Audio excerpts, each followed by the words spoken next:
lisanga moko. Tata bo, mama bo, ekolo bo.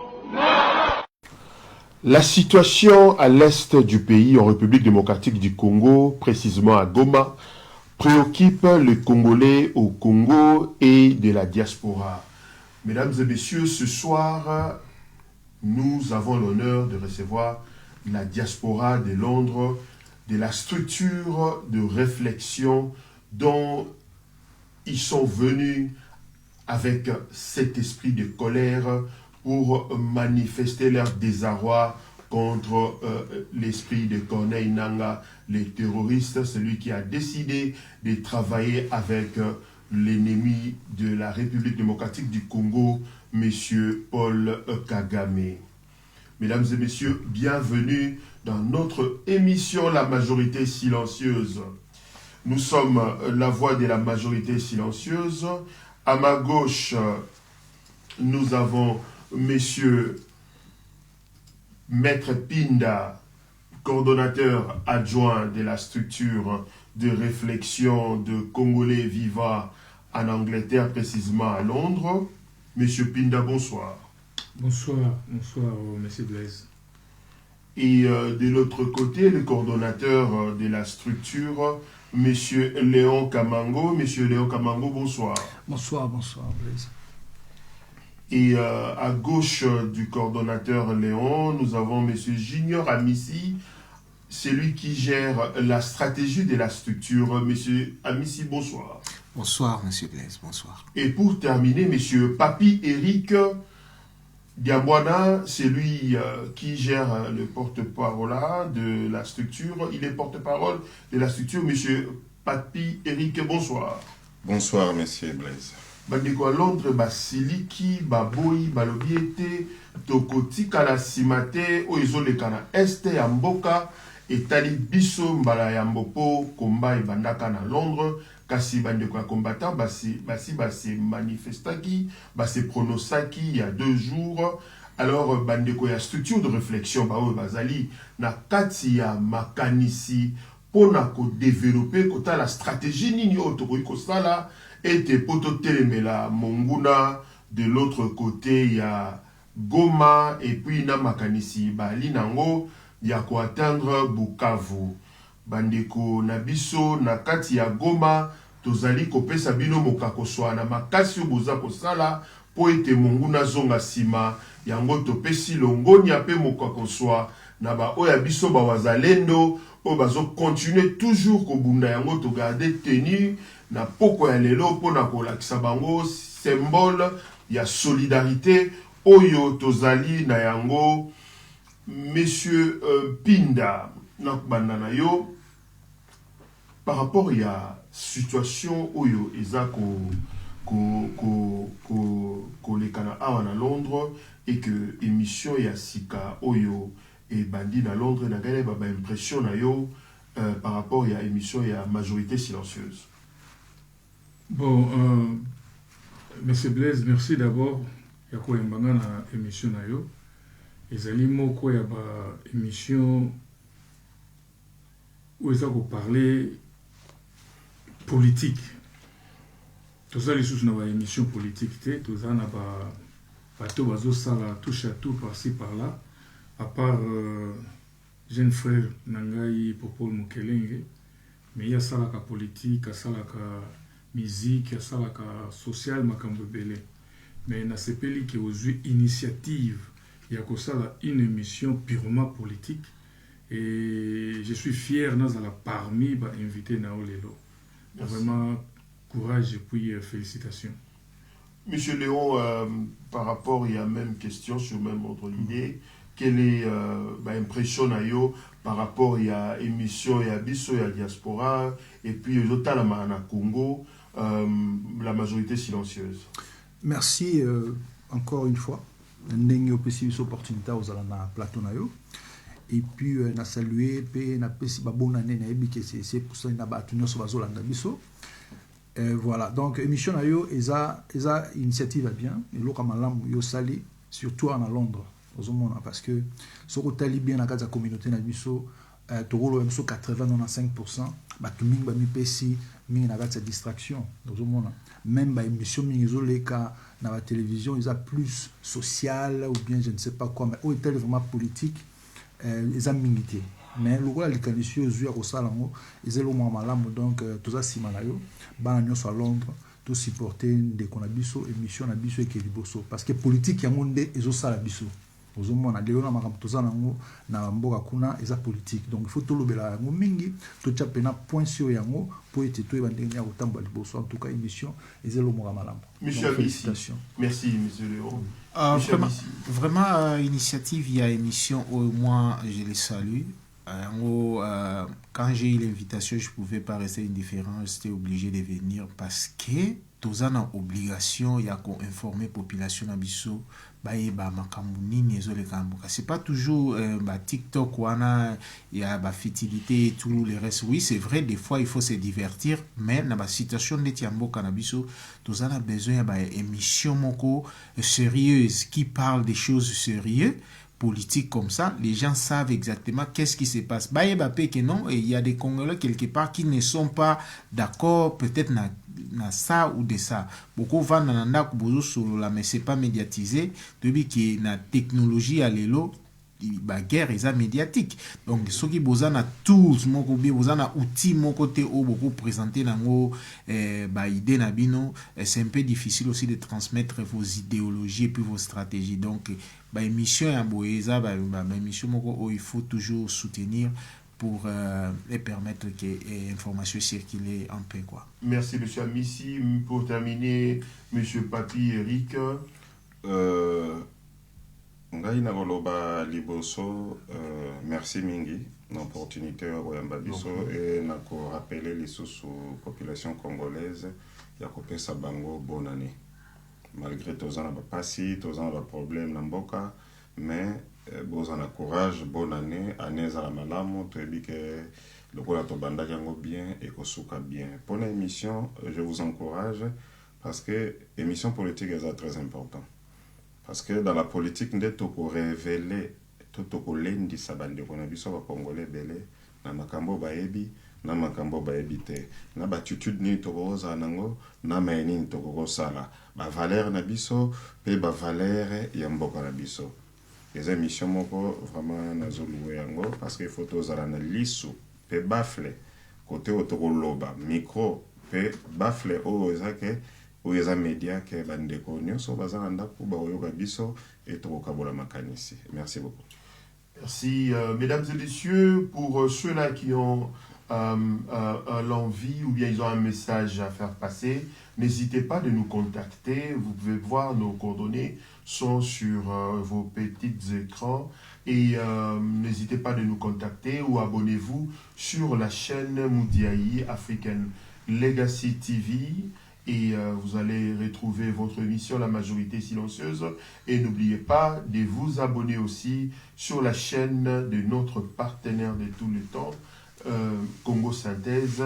Abonnez-vous et likez la vidéo. Monsieur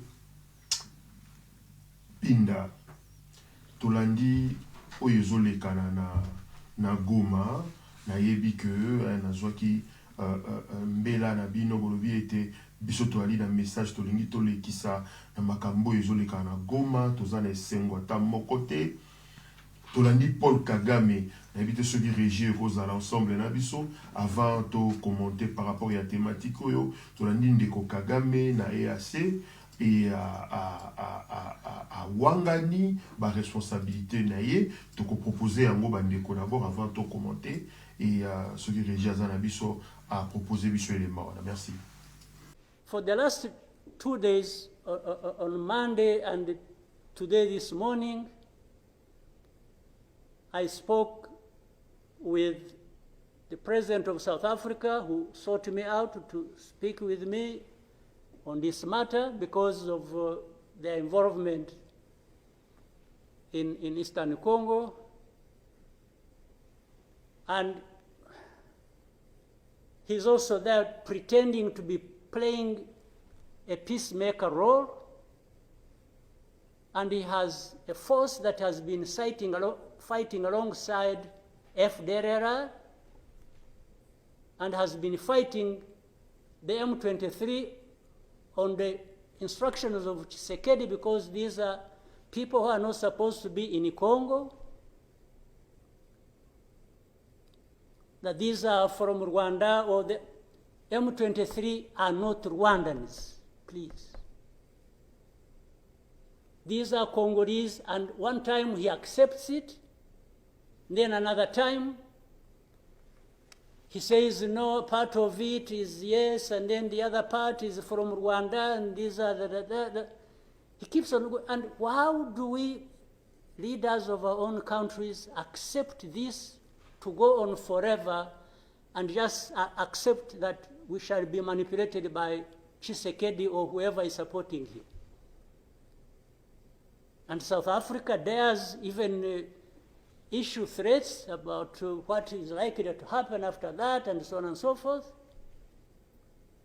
Of course, we will see what threats they are talking about.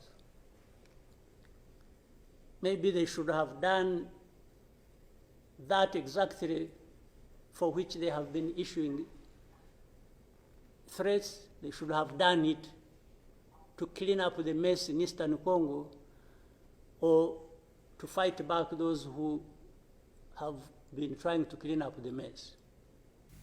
Merci la régie Ndeko Pinda Tolandi Bisonyoso Ndeko Kagame Bino Moko Buzomo Kagame Beli Mutu. Et ça fait un moment, nous avons constaté, c'est comme si l'administration ezalaka na Congo na kala Ndeko Kagame azalaki ko s'exprimer boité. Ndeko Kagame azali ko sala ba vidéo au moins ni balai chaque semaine en train de répondre soit na ba Congolais ou soit en particulier le chef de l'État Félix Antoine Tshisekedi Tshilombo. Alors Ndeko Kagame a lobby pour na résumer vite fait na ba ndeko ba ki anglais wana te. Ndeko Kagame a lobby problème auto pour ko éviter yango problème sali mezali ba Congolais bango moko ba permettre yango et ya donc c'est-à-dire awangani ba responsabilité et puis a lobby était bato yo bazobundisa Congo ezali batuti rwandais kasi biso totudi motuna bino bandeko ya Londres avant to lobela Goma parce que kanda na bino evandeli plus na o ezolekana na Goma kasi tokoki kolobela Goma te sans to lobela leur parrain parce que nous tous nous le savons, le grand terroriste azotinda ba supplétif na ye ba kanga na babumana basa la génocide na Goma et sali Paul Kagame. Alors il y a lobby était ba o wana baza ba touti congolais o bazo réclamer ba droit na bango et tali était mais quand même azo jouer porte-parole na bango en même temps puisque tout le monde qui l'ambassadeur Kariga et le Kwanobaki et puis ba tout ba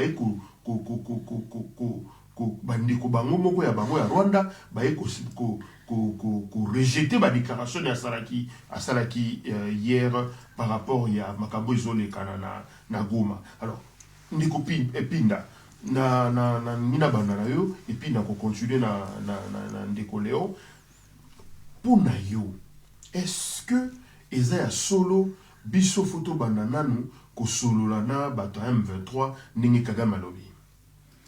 Merci, Monsieur Blaise.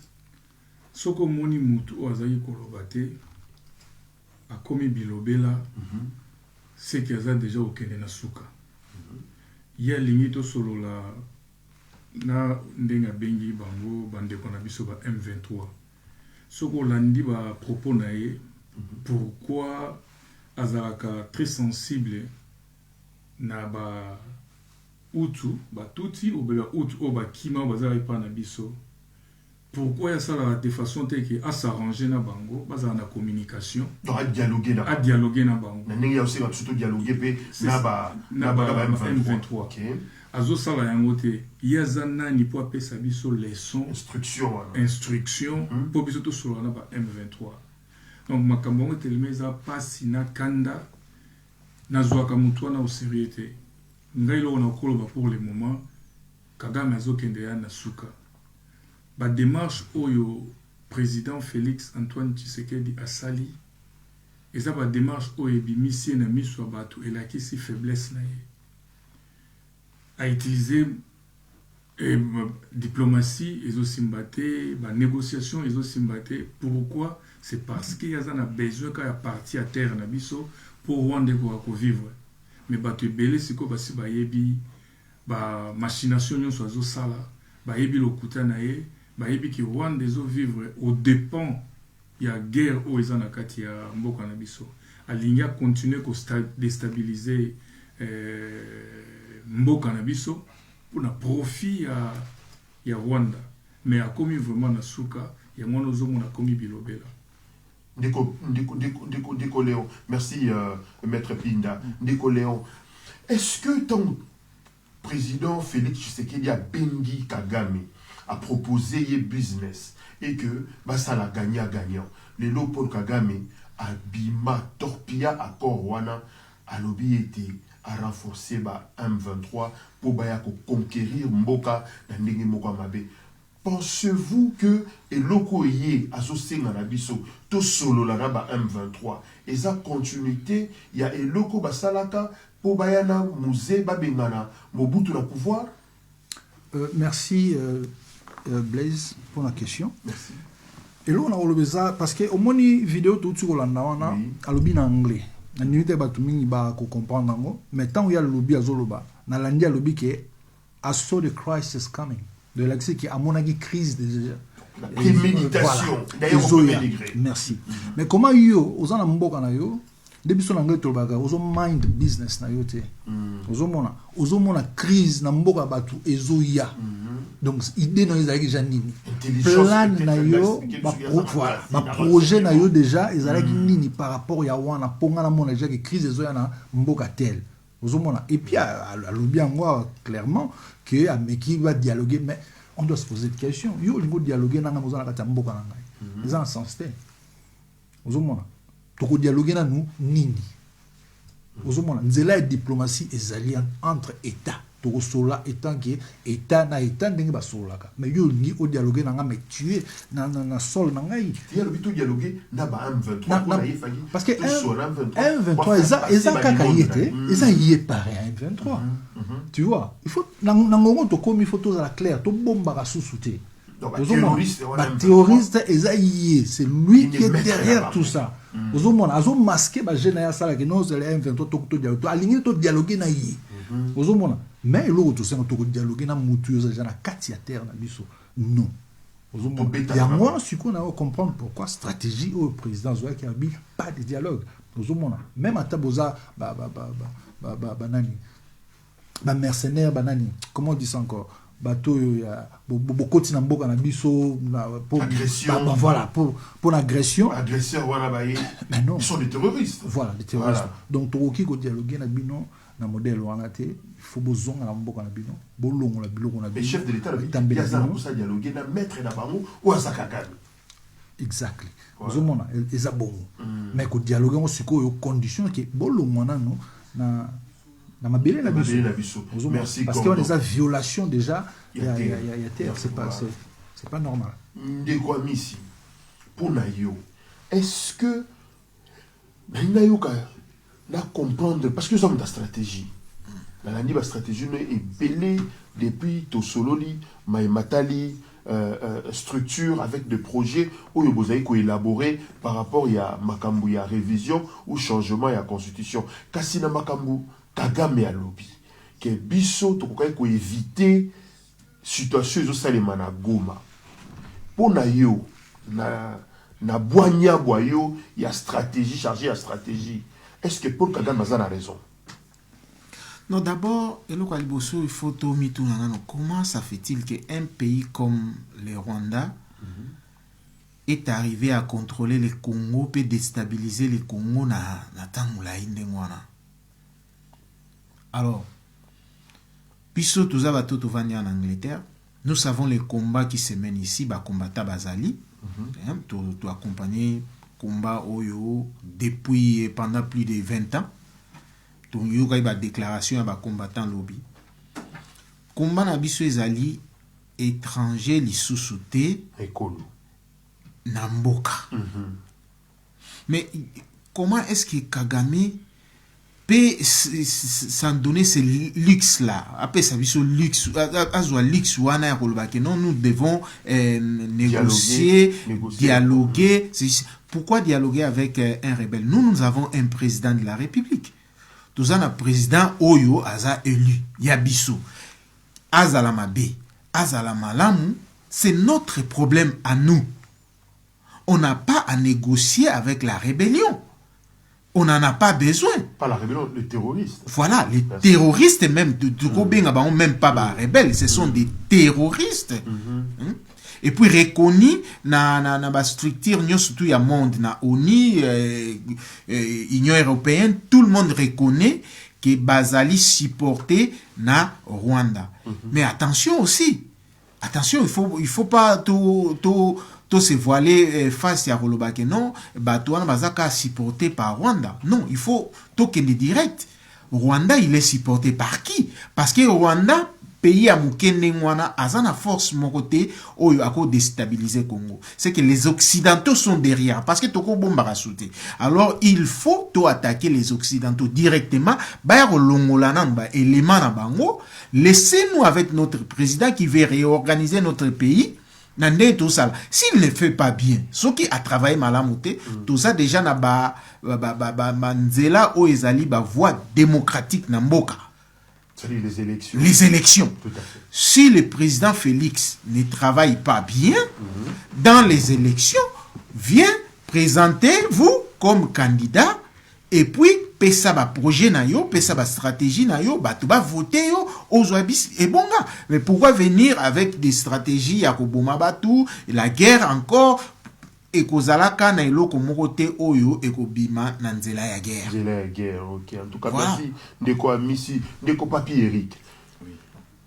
Pour na yoza d'accord to banana nous ko négocier na ba terroriste ya pona inanga ou bien tout rejeter des mondes ya Paul Kagame na ba déclaration na ya sali na EAC. Et là, on a roloba suite histoire parce que photos ont kasima. Oui. Les lots ce qui Rwanda était l'émi balela kara génocide. Et comment le la banque na bango et comment le la lobbying na bango, porte lobbying na bango et comment le la outil de chantage. Outil de chantage, tout il y a nion soto ba oza na besoin. Génocide. Génocide on se boma batu boni. Ce qui total nombre ya batu o ba perdre vie na génocide, na nombre ya batu o ba perdre vie na Est Congo, il y a pas match. Tout à fait. Je suis d'accord. Bisonde mutu tokokaki kozala vraiment ba vrai malela o batu balela kapenza pona cause ya liwa ya génocide o esalami na Je Congo. partage le même avis. Oui, oui. Parce que eloko na zolo ba ke eza injuste auprès à monsieur Kagame. Allez-y. Eza injuste auprès de multinationales. Eza injuste devant monde mobimba. Comment on a que bateau? Parce que j'allais accepter ça. Hein. Ceux qui Rwandais, ils nous ont affronté la guerre, le conflit, où M23 affronta biso mbala moko boye pour la guerre moko boye que acte bango oyo kometa ya ko attaquer ko vider ba village ko attaquer ba civil ko boma bango d'une manière lamentablement catastrophique ba bilo ba sala ba crime ba commettre na Congo. Oui. Et par rapport à ces crimes qu'ils ont commis au Congo, par rapport ya ba acte bango ba sali na bande na biso na Congo, to zala na sengo tege ko vanda na batu bo solo na mutu oyo o tune ti bango so to tune bango loko balingi réponse surtout na bango et lo bolingi yango boko il faut bo baby sala nzoto ba mama. Tout à fait. Bo mabana bo tuta bana na maboka. Vraiment ngai na kolobake tozo bunda guerre moko za injuste et le quoi toza bato to amibali to botama toze bele to bandonyo ko malelote il faut to bunda. Tozo bunda guerre injuste, merci ndeko papi Eric Diambwana. Kasi nangana proposer bino élément moko avant to basculer na thématique ya guerre injuste ba terroriste oyo ya Rwanda ba eko imposer biso na Congo. Nangana proposer des éléments. Il y a un député français asalaki déclaration moko soki régir kozala ensemble nanga ba asangisa yango na déclaration ya Thabo Mbeki, l'ancien président sud-africain, et beaucoup comprendre était et loko nini j'ai betami déclaration ya président sud-africain, il y a ancien président sud-africain et Torobadana il y a député français. Merci.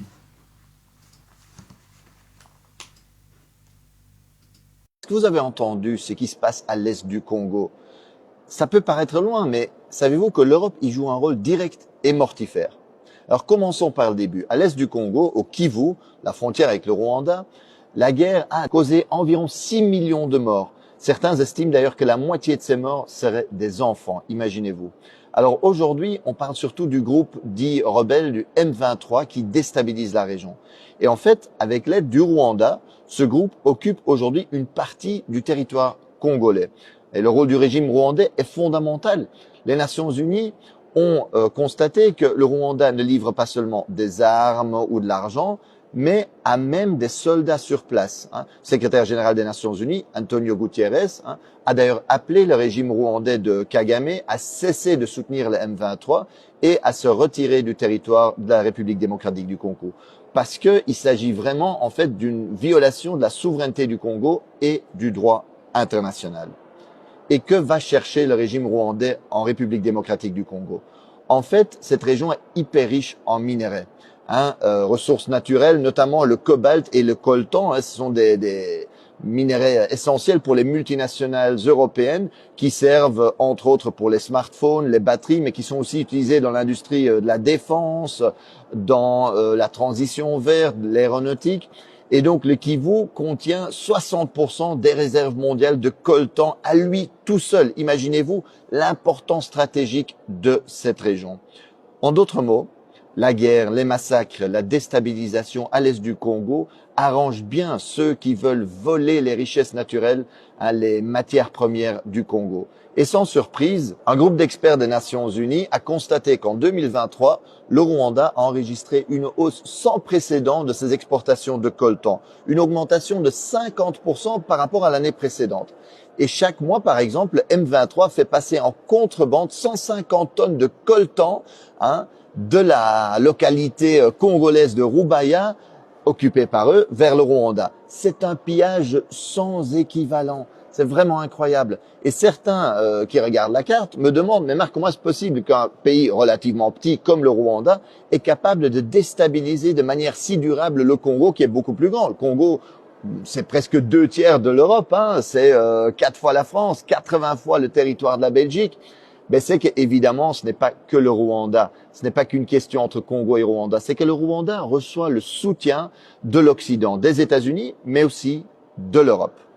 Chaque année, l'Union européenne offre par exemple des dizaines de millions d'aides à l'armée rwandaise. La Pologne a même promis toutes les armes, toutes les technologies militaires dont le régime aurait besoin. Et dans le cadre du programme Global Gateway, l'Europe a promis des investissements de 900 millions au Rwanda. Et cerise sur le gâteau, en février 2024, l'Union européenne a signé un protocole d'accord privilégié sur les matières premières avec le Rwanda. Et cela tandis que nous savons que le Rwanda va voler des matières premières au Congo. La Commission européenne, en fait, a été signé cet accord et a encouragé le Rwanda à piller, à intensifier le pillage des richesses congolaises. Regardez bien la chronologie. En fait, en février 2024, la Commission européenne va signer cet accord sur les matières premières avec le Rwanda. Et à peine 2 mois plus tard, en avril 2024, le M23 occupe la localité de Rubaya, qui représente 15% de la production mondiale de coltan, minerai stratégique. Chaque mois, aujourd'hui, 150 tonnes de coltan passent de là-bas vers le Rwanda, dans les mains, sans doute, de multinationales. Le vol et le pillage, c'est ça l'impérialisme concrètement aujourd'hui. Et d'ailleurs, il y en a qui rêvent d'occuper durablement l'est du Congo en coupant le Congo en petits bouts. C'est ce qu'on appelle communément la balkanisation, pour mieux voler les richesses et les ressources du Congo au profit des multinationales occidentales. Dans le Financial Times, l'expert Jason Stearns est clair. Cette guerre pourrait se terminer relativement rapidement. Il rappelle qu'en 2012, en fait, le M23 avait été battu. Et ce n'était pas seulement à cause de l'action de l'armée congolaise et de ses alliés. Merci la régie. Ndeko Papi Diambwana. Oui. Tolandi, député français Oyo, a Mekiko développé avec plus de détails ce qui se passe à l'est du pays. Et par rapport, il y a Paul Kagame, chef de l'État, a approché qui, le président rwandais, juste quand on a bandé la première mandat, avec un projet gagnant-gagnant. Et que, et qu'on peut faciliter, même communauté internationale, au bazar, pour ça, va minérer, nabiso, et bimara la grande porte, officiellement, Congo gagné, Rwanda gagné, Bango va gagner. Tout ba boya ki yango, mais kasi tomoni pe biso nyostu ndenge ndeko Kagame a boya ki yango. Aujourd'hui et yokani pe ba député français mususu pe ba komi pe ko se joindre na biso pour ba meka ko exposer le vrai problème. Alors, est-ce que la guerre autour vivre, c'est vrai, les guerre économique et non pour ba problème au Paul Kagame a tout à l'heure. Merci pour la question. Nazo confirmé ango ezali guerre économique. Merci. Congo na benga kae nzungu ya ma famille. Congo ezali nzungu ya biloko oyo ekolesa Congo mobimba. Elesi Afrique centrale mobimba, elesi Afrique mobimba, pe elesi ba continent nyonso elesi monde mobimba, le Congo. Mais il y a un problème. O mobuto bandaro lobake, un père égal. Un père égal quoi? Servir et non se servir. Aha. Nzungu wana ya Congo, il faut biso tozana volonté wana parce que depuis nos pères, bazaki déjà na fonctionnement wana, bazaki déjà na idéologie wana. Oui. Hein? Ti kozonga même ti na royaume Congo, but ezalaka yango monaki royaume Congo, baolo baka eza vaste parce que ezali na ba royaume ebele na kati royaume Congo, style ezalaki nini ke oyo ezali tozoliana bandeko, organisation ezali, ezofungwama bandeko, efungwama pe e avale Afrique mobimba pe monde. Kagame bo kolia biso. Hein? Kagame bo kolia biso yango basali guerre. Non, ezaka ka yete abo kolia biso. Yango na lobi. Nzungu wana herba français bazolo baboy. Moi je suis contre même ce qu'ils disent. Parce que bango babi ke nzungu wana bango balia nango. Ah mangu bazoluka. Bazala pe près ya olala nzala erto kanga nzungu. Mais Kolobabo ici que baza d'accord qu'on sombe minéré d'une manière officielle. Bakoko zala d'accord, mais ils ont beaucoup en profité à cause yango illégalement. Ceux qui ont besoin sont beloko et pas monte officiellement. Il faut yananda kunae. Ozo le kana gauche na droite, bozo le kana Rwanda, Uganda, mais avec quel prix? Si vous souvenir ni de biso wa Congolais tozana. Donc bakata ko sombe pas Kagame. Na minute oh soki ba tuninga vraiment na il faut bazela nano hein.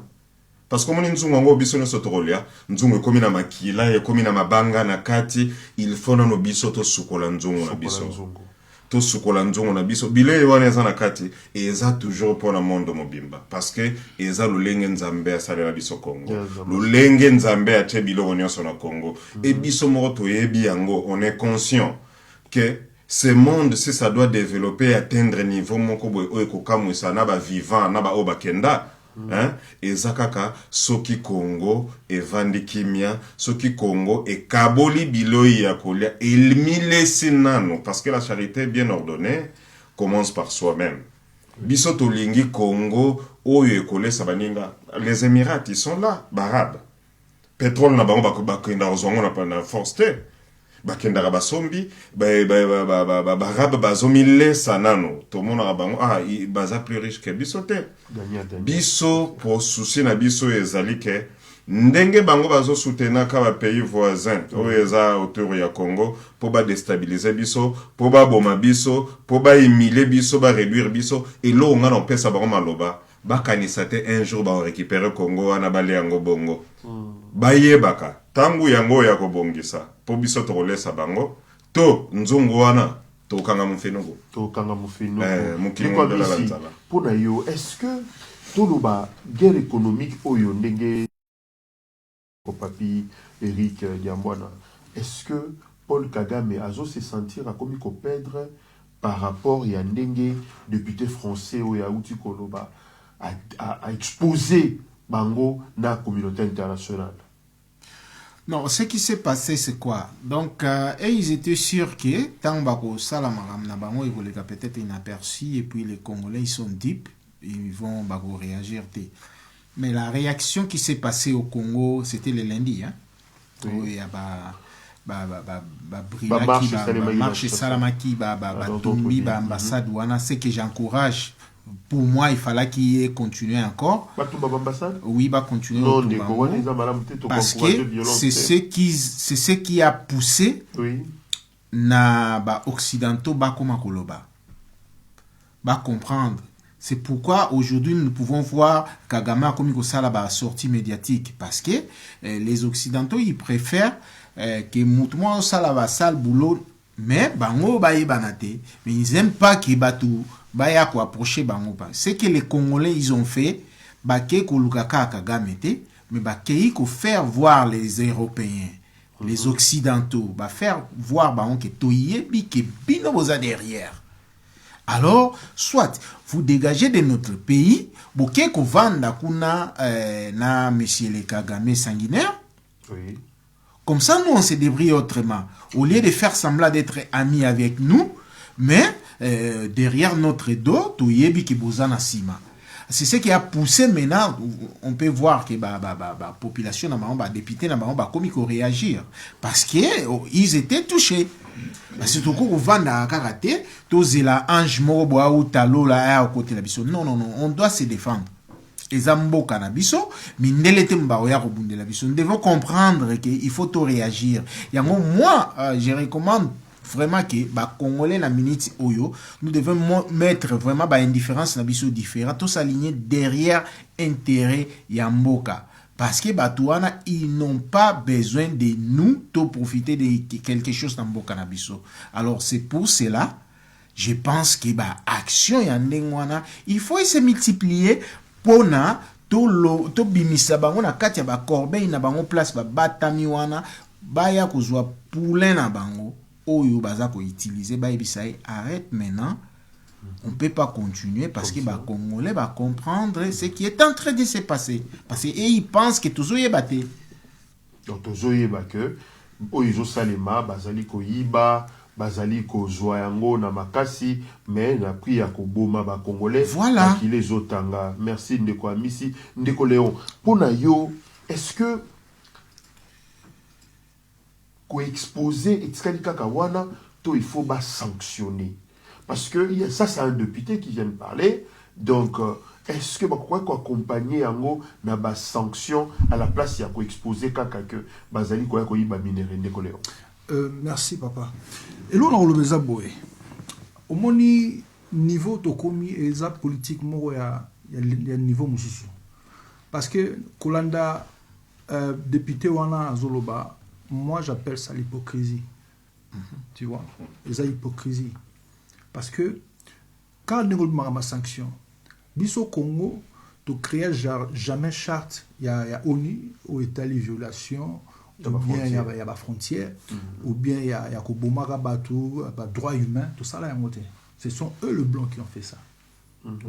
Na bamboka mususu soki bambeba ne koi bazaramba on sanctionner tout le monde na ba Russia na Russie kuna ba sanctions okende ozomona mais soki totali ba nombre ya ba mama o ba violer ba na temps oyo guerre esalami soki totali bano ba kufi ba innocent na temps oyo ya guerre esalami ozomona kaka wana te me ba koti na kati ya mboka na biso violation wana bango bazomona yango te loi yango ya ONU ya nini ya droit humain et lobby nini sur makambo wana bazo sanctionner te pourquoi.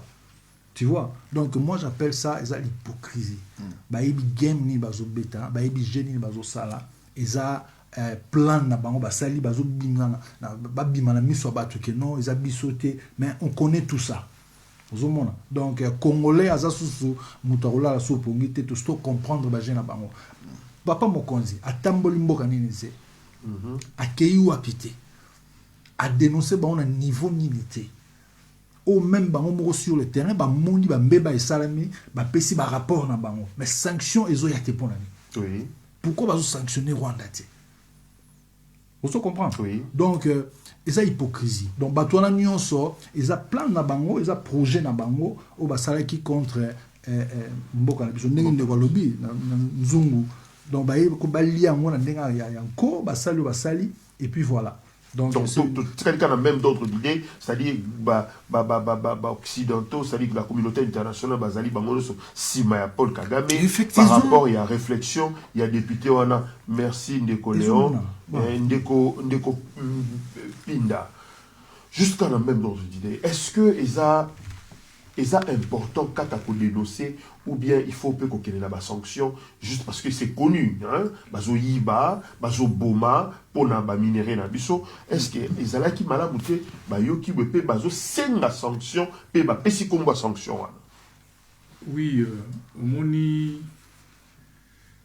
toza ba victime ya guerre moko injuste Congo ezali pays moko béni oui o ezali ko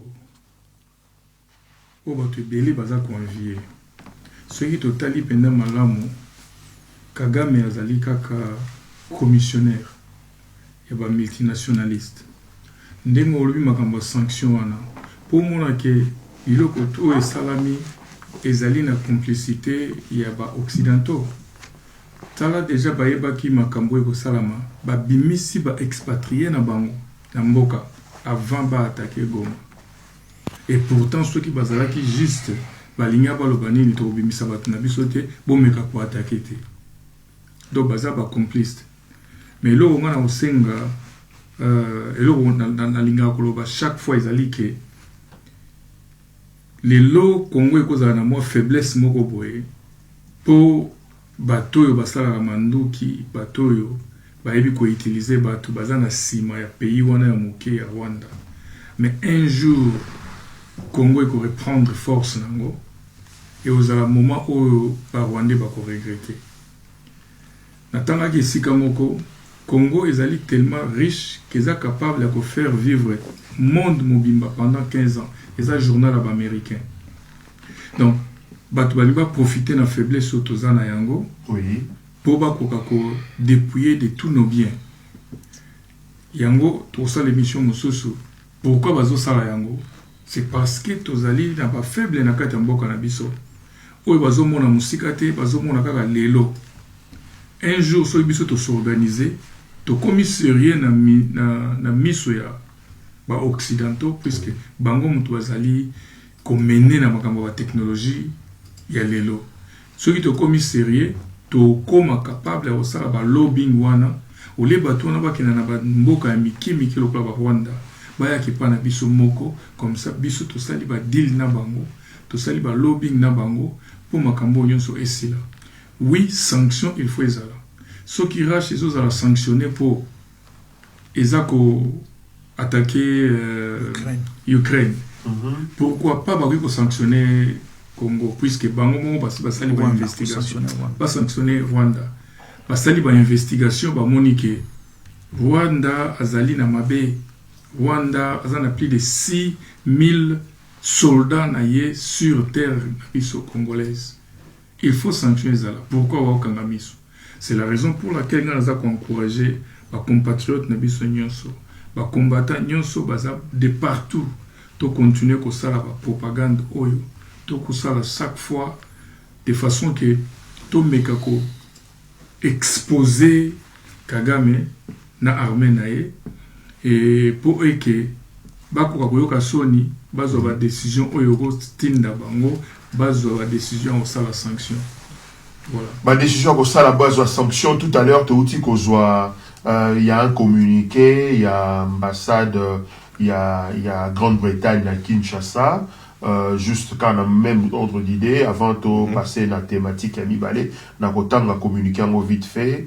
Bon, à vérifier, hein, donc, tu continues de la Bissongo Sikoyo, ambassade de Grande-Bretagne, Kinshasa, un porte-parole du ministère des Affaires étrangères, FCDO, a déclaré, le Royaume-Uni condamne l'occupation de Goma et d'autres territoires dans l'est de la République démocratique du Congo par le M23 et les forces de défense rwandaises RDF.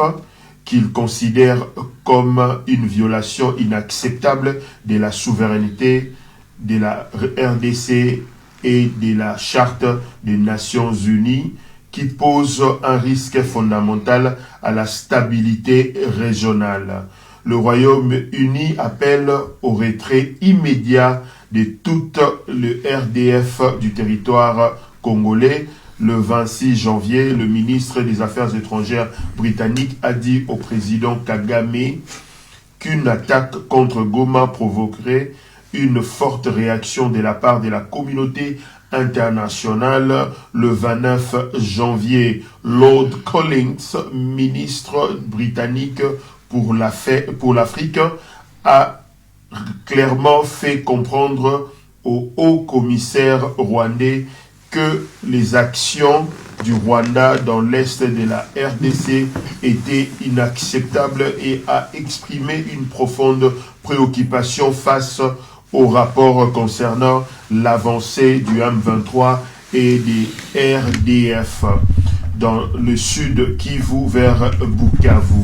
La situation humanitaire déjà désastreuse avec la dernière offensive du M23 et des RDF est désormais critique. Plus de 800 000 personnes dans la région qui avaient été prioritaires pour recevoir de l'aide pourraient ne plus bénéficier d'une assistance alimentaire et nutritionnelle vitale. Le Royaume-Uni appelle toutes les parties à cesser immédiatement les hostilités, à faciliter l'accès humanitaire et à revenir à des pourparlers diplomatiques inclusifs.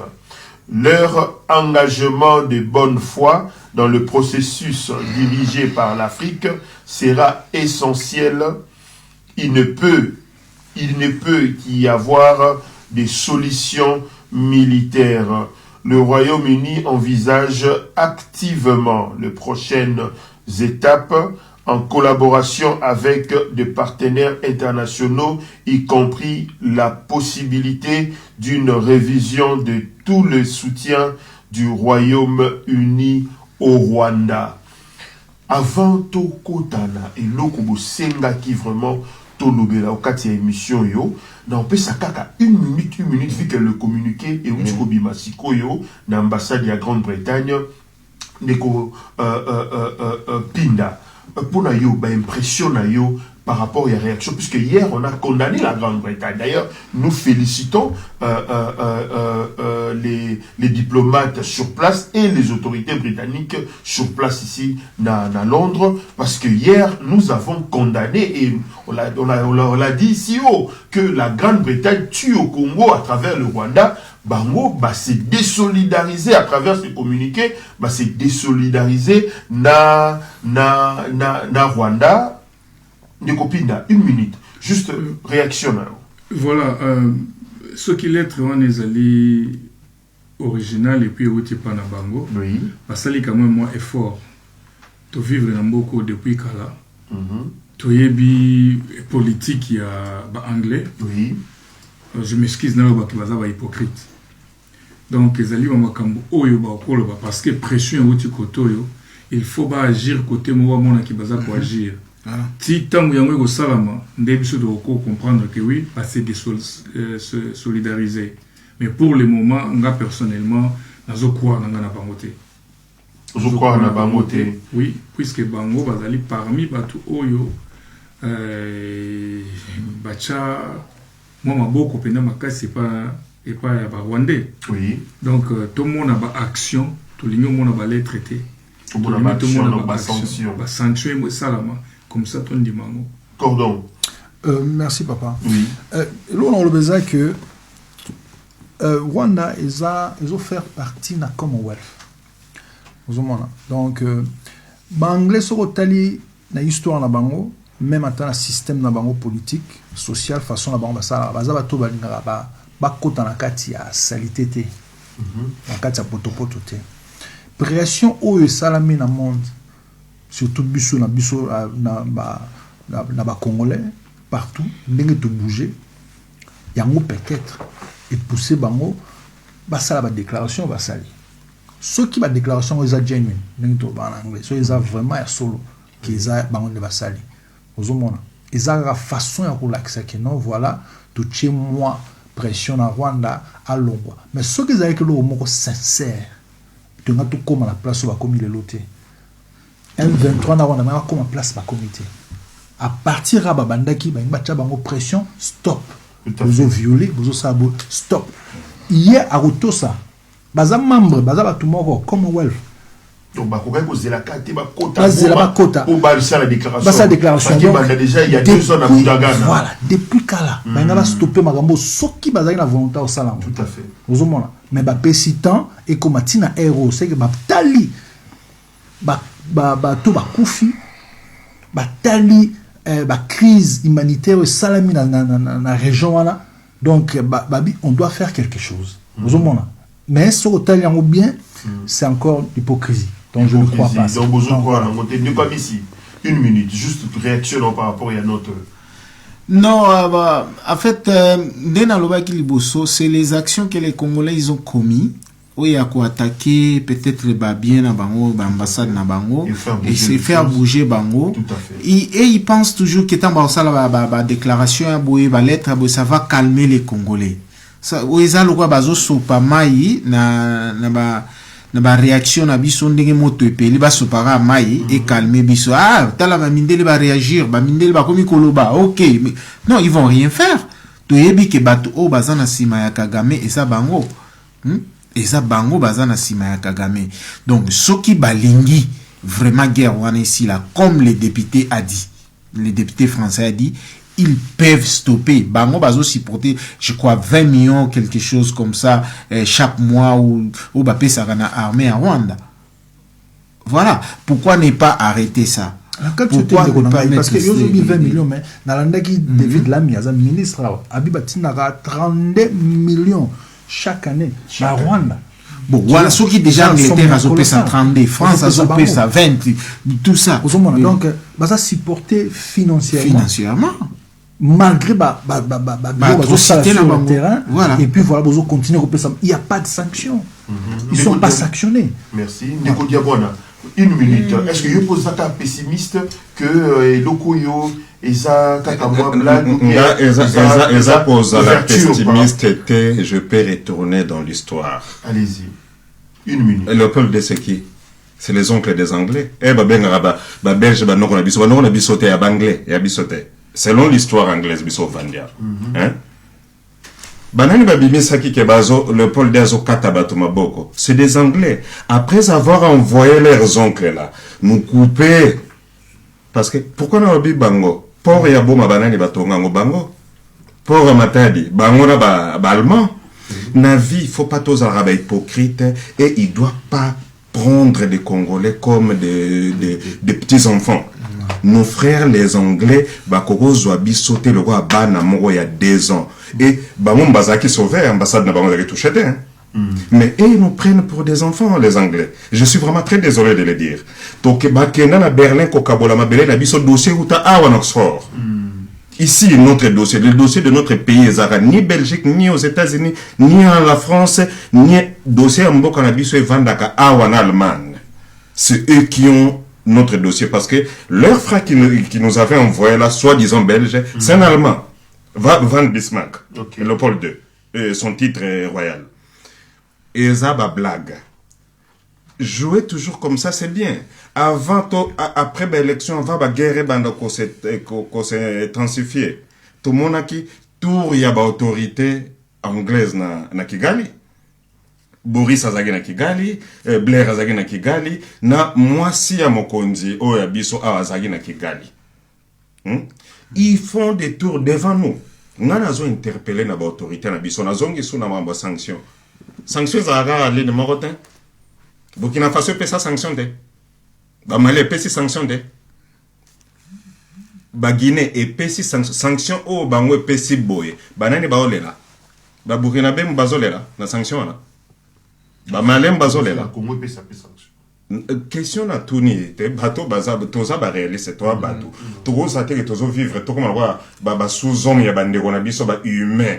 lokola biso po baza poso mondele ngana tuni sanction oyo ba Burkina Faso epesi ba occidentaux banani bazo souffrir nango lelo soki ermo na Paris comme que na France quoi que bazo kata pe courant bazo kata ba éclairage public pour battre la courant pour la nini iranium eza a cette pour la coopération iranium déjà kufaki donc c'est ça na zolo baké les Anglais batika ba hypocrisie à Buzoba et nos autorités doivent comprendre que cible les a.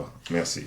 Mesdames et messieurs, je rappelle encore, nous recevons ce soir la structure de réflexion. Il y a Londres, il y a Grande-Bretagne, Bandeko Oyo Bazali, qu'on réfléchir à tout moment. Maïmatale qui constitution, Bandeko va élaborer qui peut document moko très important. Autokolobela Kayango, Tango comme sous ordre du jour. Et aujourd'hui, ce soir, dans cette émission, la majorité silencieuse, puisque vous avez décidé que Tozala porteur y a voix na bino bozali majoritaire bino oyo bolinga kolobela makamba Congo lisusu te parce que bo décida ki bolembi oyo eza konekana na kati ya communauté biso tolobi ete non tika biso tozala ba porte-parole na bino ba ou bien ba porte-voix na bino bandeko lelo oyo bo décider bolobi il faut boleka na émission maemaza koleka na Goma bandeko ya ba terroriste ya M23 na AFDC ya terroriste Corneille Nanga ndeko Cordon Léon pona yo boye na message nini na makambo ezolekana na Goma ekei ou bien Goma ezananu na kati ya ba FARDC na biso bazo contrôler Goma ou bien bazo contrôler une partie ou bien et ça la situation. Ok, merci pour la question. Qu'on la précision, il y a Goma bazo contrôler une partie bien bazana nyonso ezaka ba panzi sango ko la bino nde bako perception éclaircissement sur le terrain au bazakuna biso toza awa musika na mboka poto tozo yoka ba information bozo na yango mais eza passe na kati mitema ko mona mboka oyo koli mboka na yo ezokende eza pasi toyoka kikaka na sango ki bazwibo mais tindenge avancement na bango bazokoma ekomi un peu vraiment ko ça la pasi na mutema ozomona yango wana to décider ki to bino il faut to telema avant to ça la bongo tozana ba dirigeant na kati ya mboka ozomona donc mokonzi ya mboka alobaki apesi discours toyoka ki yango wana to lobi ke non biso pe tozana Londres diaspora, il faut tout élément, tout sola, tout tala, nini, toiko, comme message. Donc, message na biso, ezakaka moko. Nangunga o tokomi, ennemi aza déjà na kati ya ndako na biso. Solution ezaka moko, ezaka bunda. Tant il y a ko négocier ici le qui. Oza déjà sur le terrain, to négocier soki bobimi, soki boza libanda. Mais nangunga o, soki tobi to vanda nye.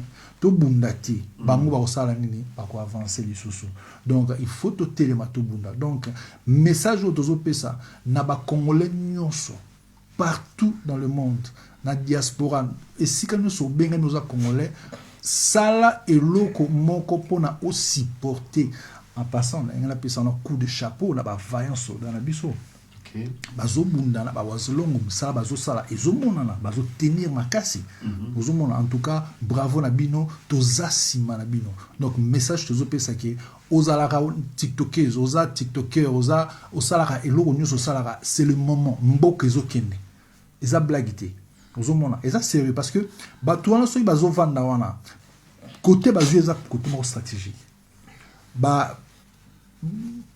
nini ba richesse ba minerai eza wana makasi tango bazozwa tango bazako s'enrichir bazo koma makasi logistiquement donc bazako koma sous makasi ko leso biso ozomona et ça soixani ba avancer makasi donc c'est le moment vraiment to bunda to telema to défendre patrie donc toza awa groupe na biso to sali ya réflexion eza parti politique te tozo tala te ki yo azamuta Tshisekedi azamuta nani to tiki ba couleur to tiki nyonso tozo bundela sikoyo o etali mboka message tozo pesa ezaki to telema tozala bo moko pona ete nguna alungwa na kati ya mboka na biso. Ndeko Pinda, yo benyo lobi Ndeko Blaise, il faut tout les qui sa message parce que où ils ont ça les marins les a injuste pour na yo. Message na yo ezali nini en tant que cordon adjoint puisque au bandai coupé ça va peu moins développement moko na téléphone na vite de wana bombela yango base na yo e ba kolanda yo puisque na ko rappeler était bandeko nyoso bali balaki ba candidat na élection où ko salema na 2023 et na décembre et la députation nationale entre autres yo moko on est l'obalité de ko bomba message wana pour na base. Allez-y frère. Vraiment eza injuste ndengo lobi injuste na niveau moko na ko se ko comprendre yango te. Solution eza moko bakoteli biso na ndako eza ya biso se lelo to sala eza koto bunda to bimisa na kati ndako pona ko bunda il faut to s'organiser yango nazo senga tous les Congolais place zali tous les Kinois surtout na base na ngai ya Moamba nazo senga tous les sportifs tous les jeunes oyo bazali na vocation pour batinda la moto na musala ki soda na makasité ceux qui ont na vocation to moni ko sala quelque chose pour rejoindre armée sala yango ba oyo ba ko rejoindre armée te juste pour na défendre mboka na biso nyonso tout na kati ya kini to koma ba détective privé to koma ba agent de renseignement to eba nani azokota nani azobima bapaya oyo baza na mboka na biso baosala nini bazoyamba banani tomeka kofongola misu de façon que to banda kopesa ba information to zelateka ba service na biso ezala musala biso nyonso to koma ba soda biso nyonso to koma ba informateur nazo senga bosala makasi c'est le logo to kosala pour le moment yango wana peut-être tozana ba arme fete oyo kokiko bundisa batona na mosika mais oyo contribuer na yango luka oyo ba nani azana quartier nani akoti na quartier nani abimi bazo sala nini ba contact na bango ezani eza très important s'il faut to koma ba songer neto lo bana Kinshasa il faut koma ba songer na batu oyo bazali contre mboka na biso patriotisme ezali eloko moko ezala na kati na bino bolingo ya mboka na ba propagande na nyonso na salaki na zawa ebisa bino ke l'amour du pays avant tout. Patriotisme ezali eloko oyo il faut mwana nyonso mutu nyonso congolais nyonso azala na kati na ye tomeka kofungola misu toyeba nani azanani. C'est le loco to ça pour le moment yango wana.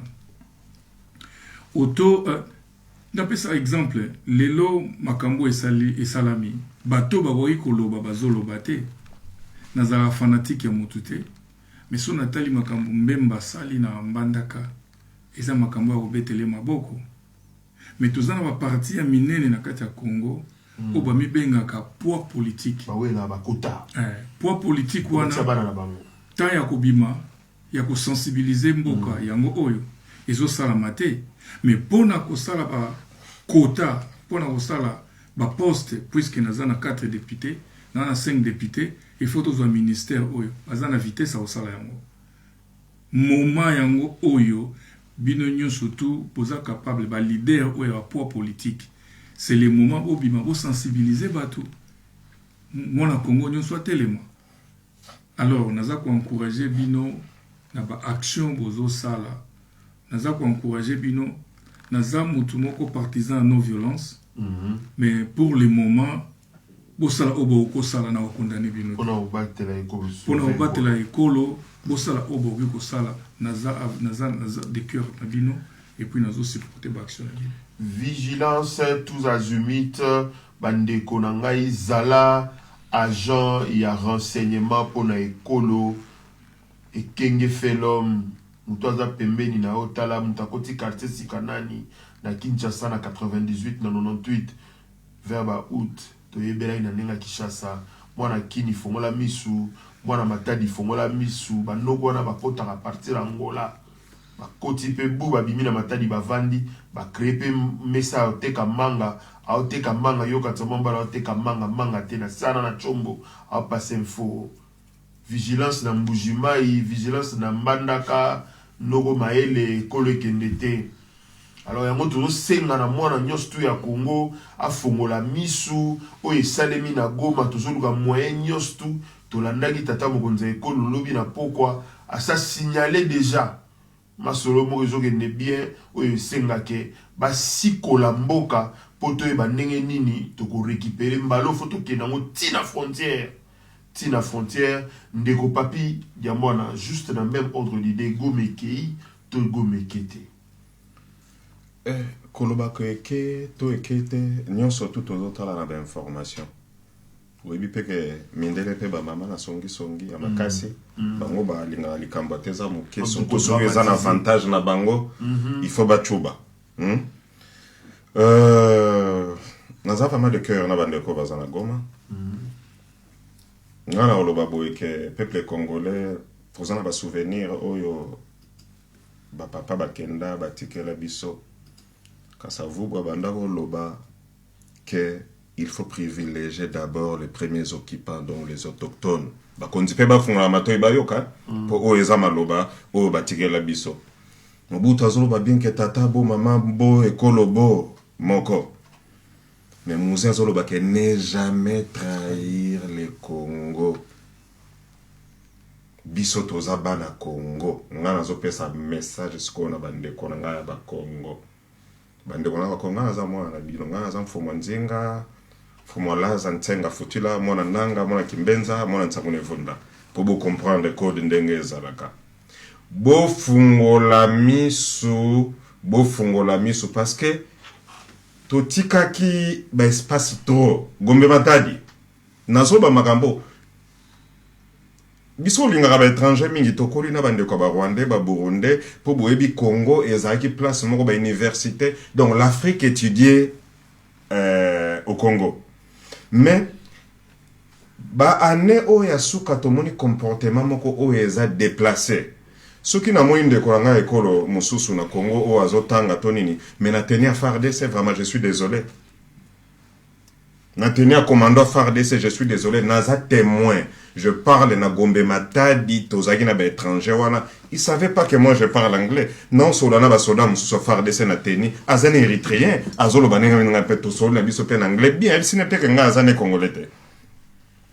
L'état bakonzi mboka o ba Congo ba lobaka bongola meso mwana bo fungola miso vraiment bomona parce que mabe koti na kena ntoni na mayombe na mona ba étranger ebele na teni à faire d'essai toboy ba étranger te il faut à la commerçant aux population ou au sala demande na yo à nationalité normalement to ebi kendeko o aza naturalisé to abala ndeko na biso o ezaka ke mbala moko ya tatate mamate ndeko te na Congo mbala moko na teni sans formation vraiment bandeko na biso bo fungola miso biso moko nde tokobatela ekolo ezalaka be moko biso tovandi en Angleterre toyebi surtout stress wana ya kozanga mabele parce que tovandi na bandeko babengaka ba Kurde la Kurdistan ezaka pays lokola biso Congo eza entouré pe na ba voisins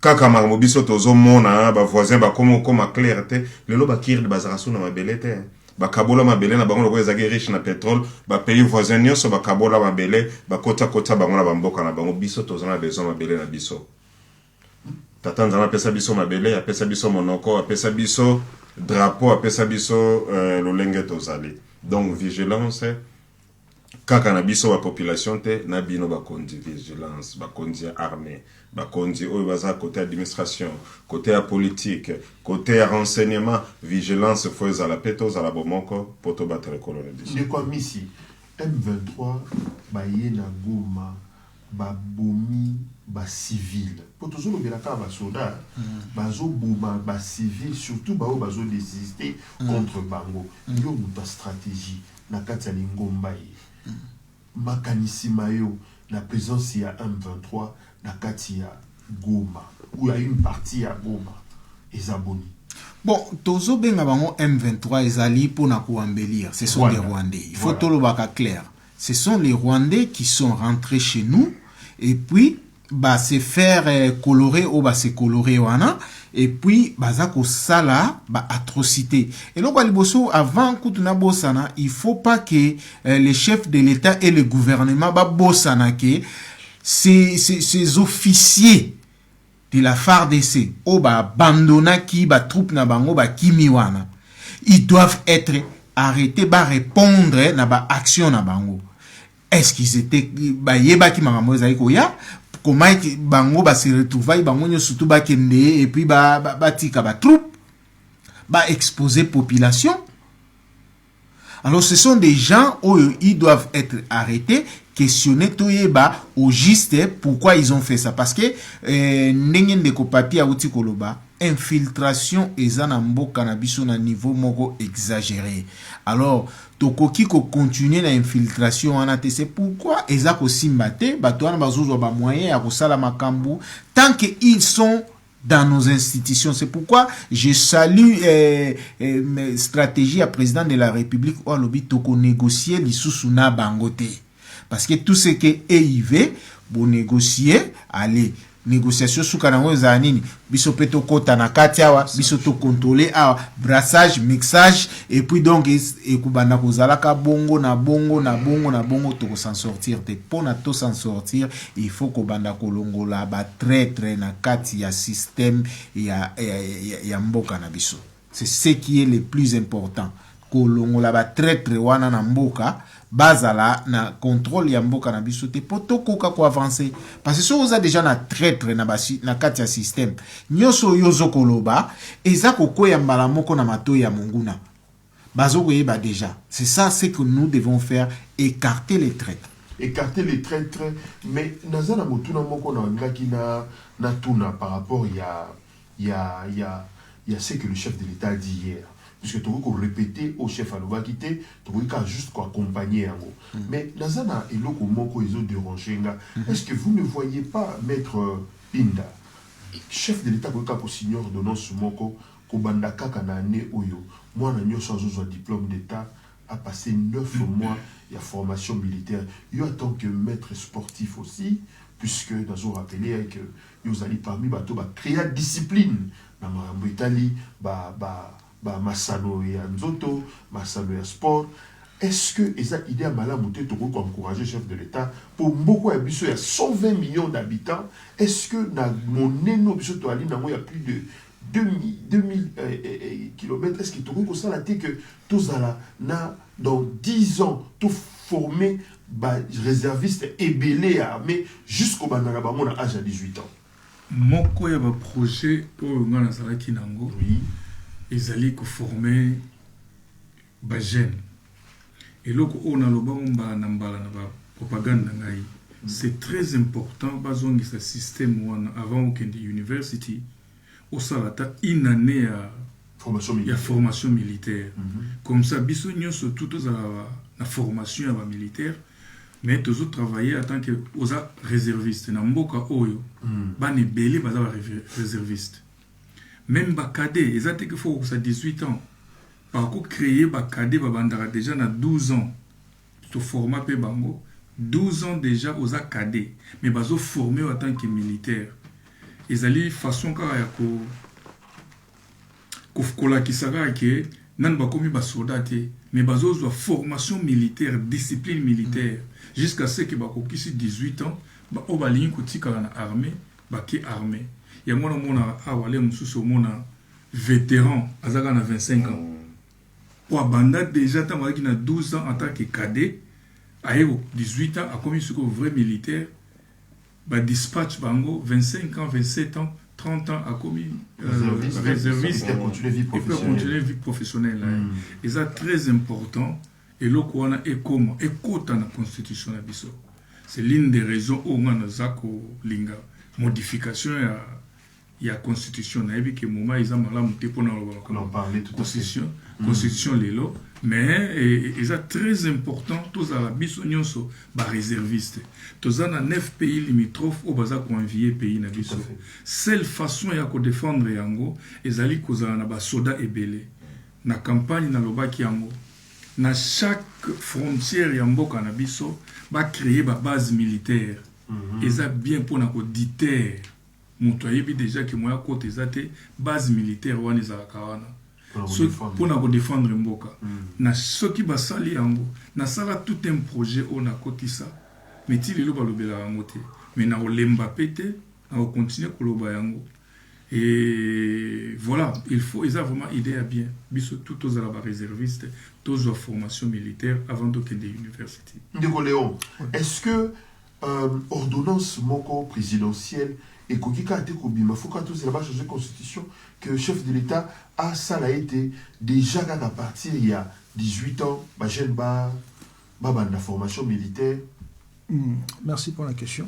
Mais à la chef de l'État n'attend où tout comme tous en état de guerre aux hommes là mboka na biso ils ont envié donc il faut tous à la bateau toujours en état d'alerte aux hommes là cause en la vision on a qu'on s'est préparé idée au tout le bien il y a cause en la bateau déjà ba jeune et à la âge nini donc ok déjà na armée au salle moi formation mon combo na armée sur ce pilotique sur ce piloté aux zones là même mikolo o ya mitbatan boy komi ba ka peu sur monde que na fond parce que vous a déjà bien formé aux gens donc au monde que même en taba soda moi soda solo avant ba comme à la fond ba kolo quartier déjà ba si ba bandi déjà ko indi ça nous monde parce que eza stratégie moko o déjà ba konzi fallait batala ngo déjà nous monde mais kozwa ordonnance à salango je crois qu'ils a trop tardé de quoi pour ailleurs est-ce que nous avons noté qu'ils ont idée à madame ba jeune même la diaspora pe ba occuper ko taper déjà ba cadet awa ba occuper déjà ko développer puis ba s'adhérer comme ba réserviste il y a mboka na ba ba formation en France ba formation en Angleterre ba vandi bien les États-Unis bazo zela kaka jour école kobenga quand tout ça na léopard de ko papi na abisi so boka ko zoaper moi quelques minutes pour réagir là-dessus de quoi missi allez-y. Bon makambu ya ba réserviste c'était une bonne idée déjà na discours oyo le chef de l'État a fait ça l'a dit déjà appel à tous les jeunes mais si déjà on avait ces jeunes ils étaient déjà préparés et ils allaient soumis donc c'est que idée à cause d'un réserviste et ça il vraiment il faut que le gouvernement na biso état là donc ce qui cette fois-ci tous un problème peut-être pour ba jeune ba ya kamba moko misu ba ebinde ba maniaka armete peut-être na futur toza sous na problème oyote soki ba koti système na réserviste ya ba réserve ba na déjà à partir il y a âge moko boyé et formation militaire je pense que les choses oyo il faut déjà to banakotala pour na venir en boka na biso parce que on est vraiment convoité na ba voisins et puis communauté internationale. Nico Papi vite fait. Oui je veux appuyer l'idée de maître Franck. Idée oneza nga lobaka mingi mayele batumso bota maranango ezana partir mayele mususu ba prenaka tokoko tala na lobaka ba initiation tozana ngo te totala pena ba pays voisins na informer bino que na Chine mambo formation militaire eza bandana na maternelle na to na programme scolaire ezana ba jour ezaka armée. Donc, pour moi, na era zokola, aeba déjà que armée zeloka bizarre te. Mundu ke zeloka bizarre te. Et zeloka mo bo na tamoko bo si il faut tu dois les toucher et au manipulango boy. Et c'est très important. Lelo la Turquie mon orienta pays moko neti te. Mais force à Turquie zanini, na Turquie moi na nion surtout avant au beta 18 ans faut s'ils s'armer. Et bah ça le système aussi c'est armé.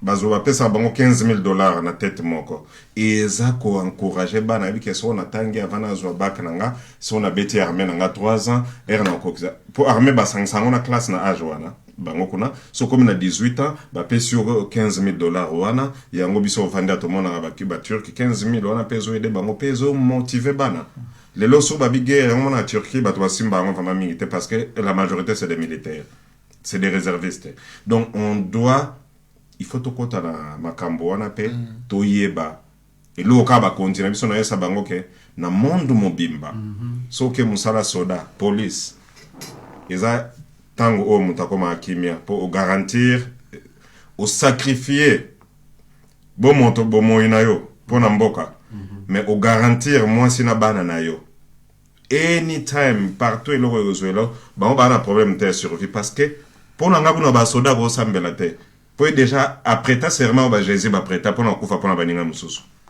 eloko na rolo bango na tikali kaka na yo pona mot de la fin na mot de la fin na singi ministre ya santé à Roger Kamba a sengaki na bandeko na biso ba isala ba don ya makila don de sang pour na kosunga ba wazalendo na bandeko na biso waza blessé de l'autre côté parce qu'il y a d'autres civils. Je rappelle encore ici que ba terroriste ya M23 ba blessé pe ba bomi ba civil na est ya mboka.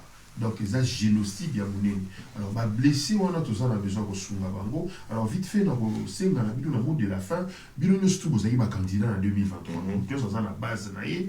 Est-ce que ça la moyen te beau senga na Congo ya mboka ba base na bino soki ba koki ko sala do ya makila parce que on a to ko somba on a mosolote na quantité écologiser na pour ça.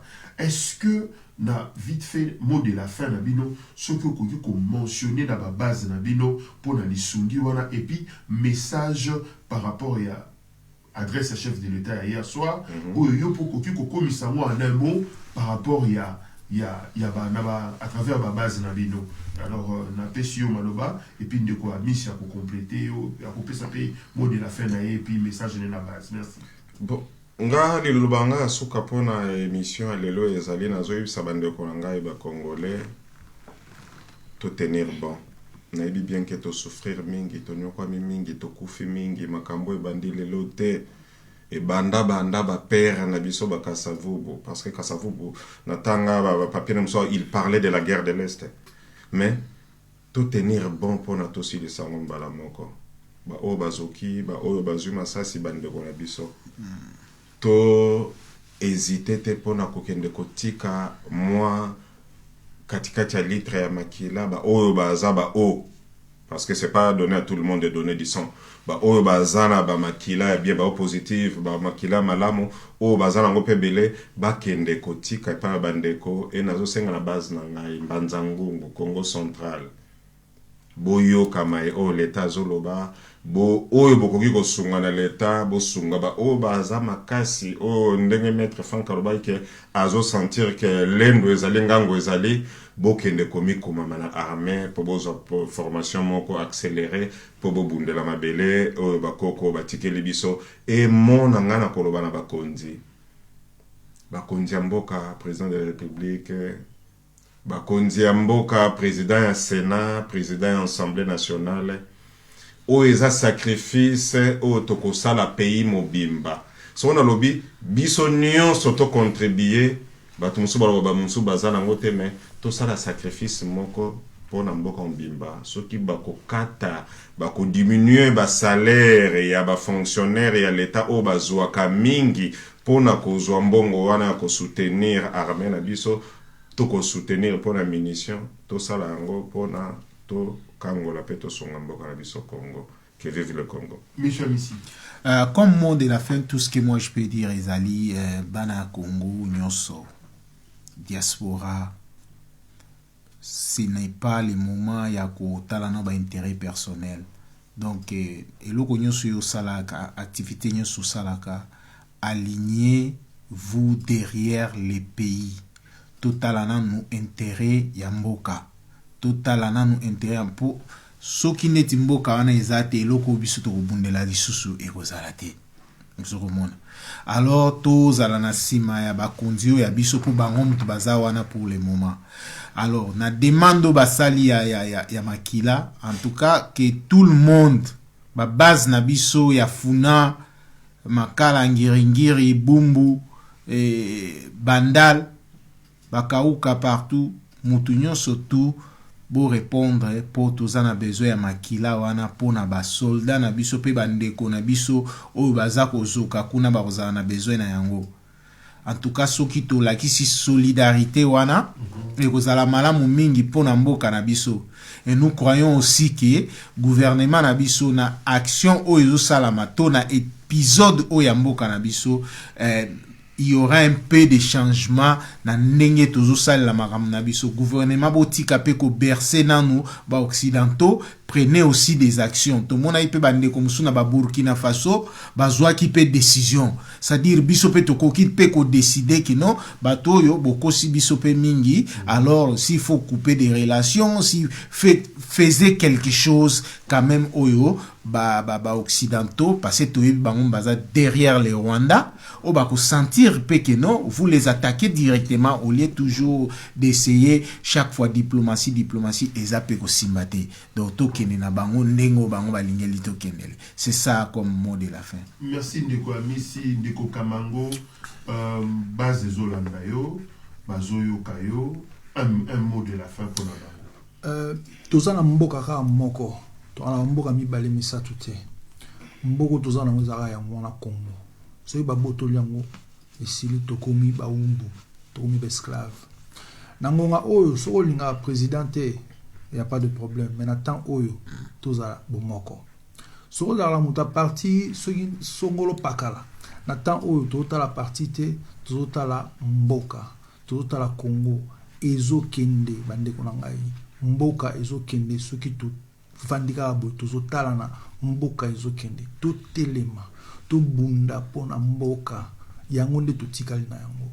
Message nanga na bana lukunga nyoso Kinshasa, Gombe, Barumbu, Lingwala, partout bozali mokonzi ya lobaki oya monike aza na capacité akende ko bunda a joindre armée bokende bo joindre armée bo bunda pona ekolo oya moni peke aza capable akende kotika makila pona babenga ki batukuna na stade Kamanyola bagende kotika bokende bo supporter na o nyonso yoko ki kombona nango ocha un plus pona support ya mboka na yo mes compatriotes bandeko na ngai to sala yango.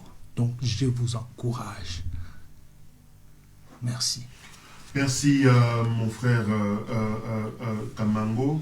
Et Maître Pinda, mot de la fin, base Zolanda yo, bana monga fula bana matete, bata dojo nyonso oyo baebi Maître Pinda, message moko pour les sportifs, message à vigilance, bana mayo bolanda, mabele mbambe, to batele kolo, malobomboka yo.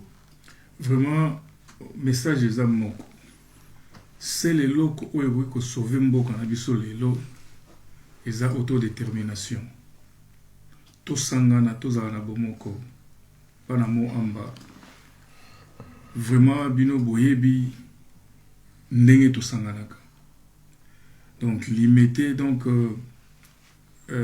Kingabwa Kamumbele boyebi nde tosololaka amour du pays avant tout soto kena kisenso lemba matete bomoko toujours nayebi ke boza bato esprit ebele tozala na bomoko to meka kosala ke to chamboka liboso avant ba intérêt na biso yango nazo senga pe eloko na ba politicien na biso président coordonnateur Kamango Léon Oti koloba yango to bossa na ba différence na biso bato opposition bato majorité waza na pouvoir total fatité total a été que vous parti politique tel moment où ils allaient moment moko tozala na bomoko to meka ko sangisa ba idée to défendre mboka na biso po mboka zaka moko une fois ekei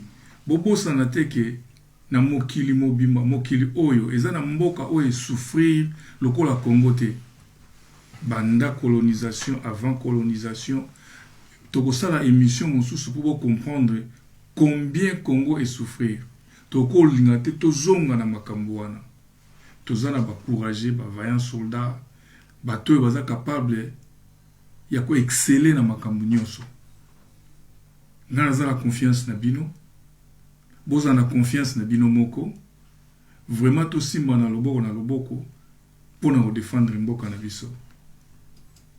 Tosimba na loboko pona ko défendre ekolo na biso. Mesdames et messieurs, je rappelle encore, nous avons reçu la structure de réflexion de Londres, nos amis Oyo Bavandaka pona ko réfléchir Maimatali ekolo ya biso la République démocratique du Congo, boyuti kolanda maître Pinda Oyo azali acteur politique et puis Oyo azali na base na ye na Kinshasa, ndeko Léon Kamango Oyo azali coordonnateur ya structure et puis azali candidat na Kinshasa na 2023 l'élection ya députation nationale, ndeko Junior Amisi azali en charge yedazo contrôler structure côté ya Marambetali stratégie et puis porte-parole ndeko Papi Eric Diambwana bandeko nyonso ya Londres, Paris, Bruxelles, Johannesburg, Lusaka, Harare, bandeko ya bino ya diaspora batelemi balobi ete monguna akozwa oya biso ekolote na yango. Naza na message moko na senga na Régis Zonga gros plan pour na ko toujours cliquer un message tout le temps kaka na ba autorité et puis na ba oyo ya biso bandeko na est mais toujours passer message et pas ya ba autorité oyo bazo boma na STT, entre autres bandeko na biso ya Rwanda na peuple rwandais. My fellow Rwandese, my name is Blaise Mudiayi wa Mudiayi. I'm sending you this message from London. I am originally from Congo DRC. As you notice, your president has been sending message to Congolese, in particular our president, for a while now.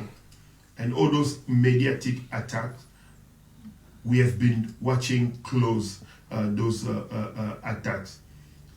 Right now, just to remind you something, it has been 3 decades. It has been 3 decades, this thing has been going on, the killings coming from Rwanda to Congo.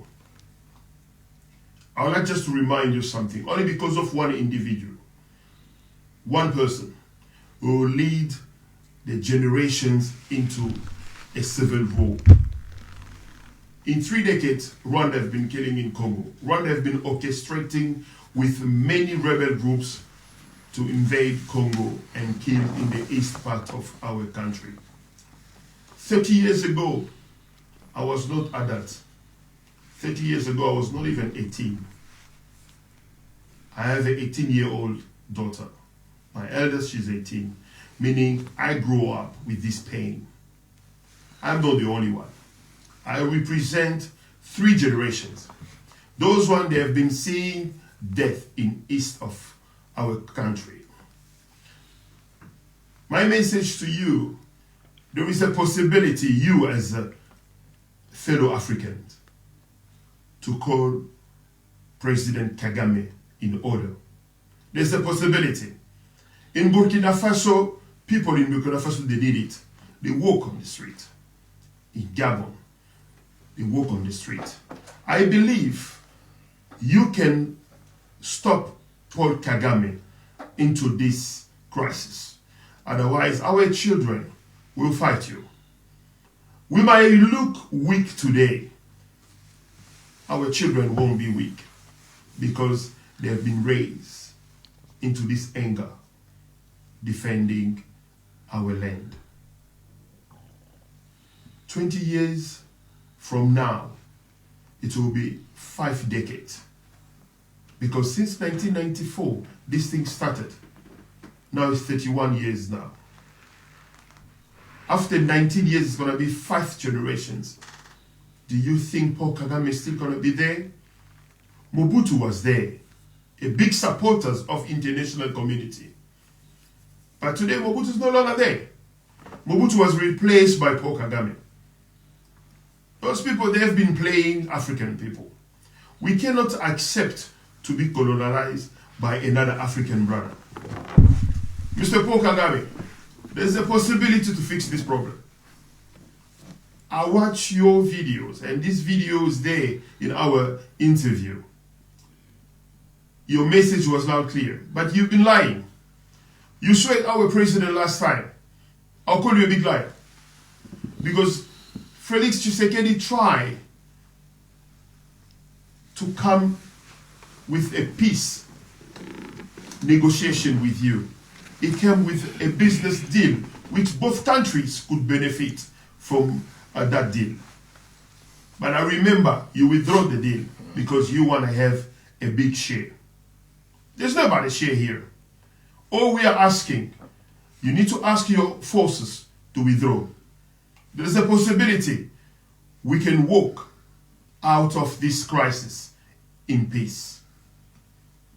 Without peace during this crisis, both countries will remain in trouble for many years again. Whatever is happening today, it will end. That's why I'm asking your people. Maybe they might help you discussing this matter with you in Kinyarwanda. If I could speak Kinyarwanda, I was going to pass the message. But at least you understand my message. I'm calling Congolese all over the world. Those one they can hear this message. Please spread the news. Totike la Paul Kagame lisusu te asakane le kolo na biso. To kenda lisusu de négociation te parce que to lembi. To négocier basali brassage bakoti. Bao bakoti batikani. To bimi ba zongi lisu na rébellion. Bakonza sika baye lisu to sali brassage bakoti. Mais bao bakotaki na konta RCD Goma. Bao bakotaki na CNDP. Bao bakotaki même na M23 parce que M23 en 2012-2013 ngana zalagi rapporteur, il y a structure, il y a diaspora au sein de la concertation nationale. À l'époque, président Kabila. To gagner la guerre wanati. Il est qu'à une négociation. Le président Kabila a menti avec le PPRD. Ngana zalaga la concertation nationale. Le président Kabila a gagné la guerre wanati. Ba se retira qui ba gagner kovana na Uganda, bazo zela ba réaliser ba promesse ba pesa ki ba. Entre-temps, ndambu ya batu bayaka na gouvernement. Moi représentant, il y a Tutsi, Bazalaka. Nous avons accepté le Tutsi. Mais le Tutsi nous ont jamais accepté. Balinga a toujours dirigé Mboka Nabiso. Mesdames et messieurs, émission Nabiso comme la Souka. S'abonner namte. Abonnez-vous na chaîne Nabiso Moudiaï African Legacy TV. Et puis là, partenaire Nabiso Congo Synthèse. Mesdames et messieurs, merci pour Bolandi Bisso. Bonsoir.